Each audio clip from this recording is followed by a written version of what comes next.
Lately, I've been making a lot of motivational content, trying to be there for men and women that have been through abusive relationships, especially if you dated a female or a male narcissist. Someone yesterday was telling me not to be a Debbie Downer, but none of this content is being down at all. It's actually quite the opposite. I actually feel really good about myself and have healed a lot the last few years. I've been watching a lot of content over the years that people have made from self-aware narcissists, people that have dated them, from doctors, and it really helped me a lot. Whenever I first met the covert malignant narcissist that I dated, I met him on LinkedIn. He has an artist development group. I sent him my album, and I noticed he was very impulsive and controlling and bossy, and made me feel very intimidated right away. And one thing I saw that an FBI profiler said is if you're near somebody and your neck hairs stand up and they make you feel nervous in any way, to listen to your intuition, that it's warning you.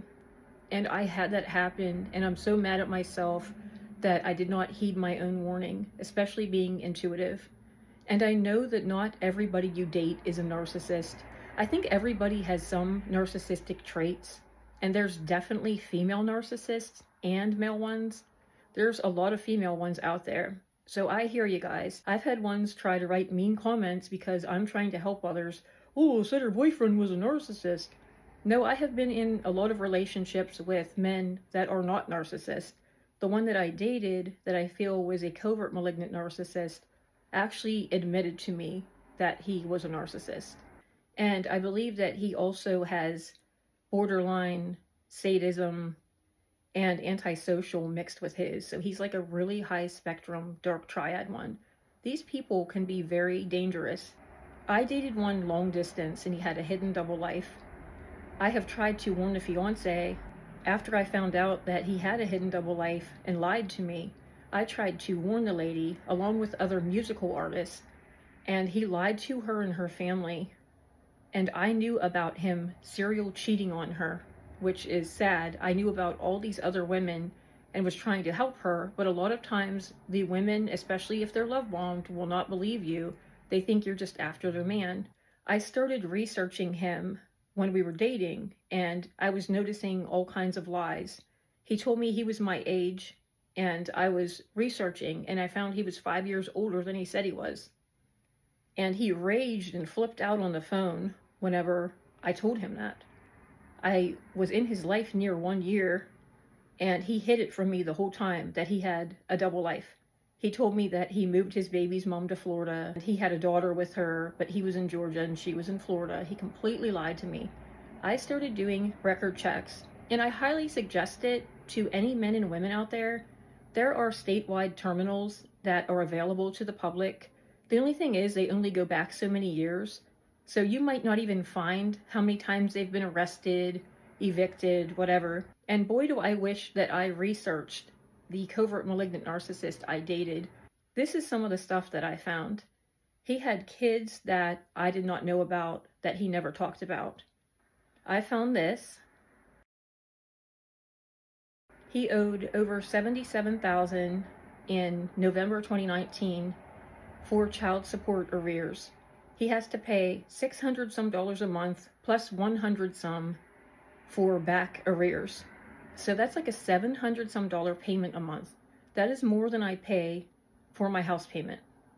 I also found in 2009,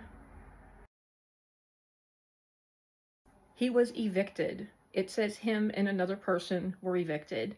I found that he had welfare fraud, that he was extradited at one time from one state down to another one, and it was sealed, so I couldn't see what he did.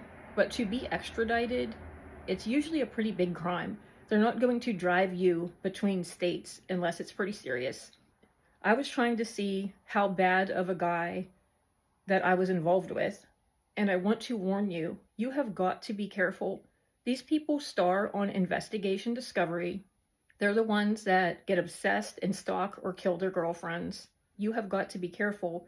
I fell for this guy, and I didn't even know how bad of a person he was and how much he was hiding from me. I was in that kind of danger and didn't realize it. Do your research on them, because I wish that I would have. I found so many things. I never would have dated this man had I known all this stuff about his background. Just imagine if you ended up with a man like this.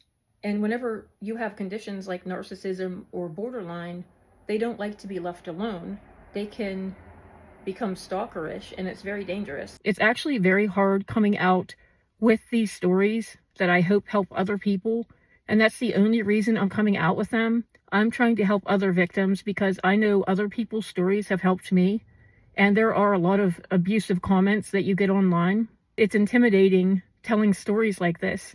So please let me know if you like the content I'm making, if it's helpful to any of you. I love you all. Thank you for liking, sharing, and subscribing.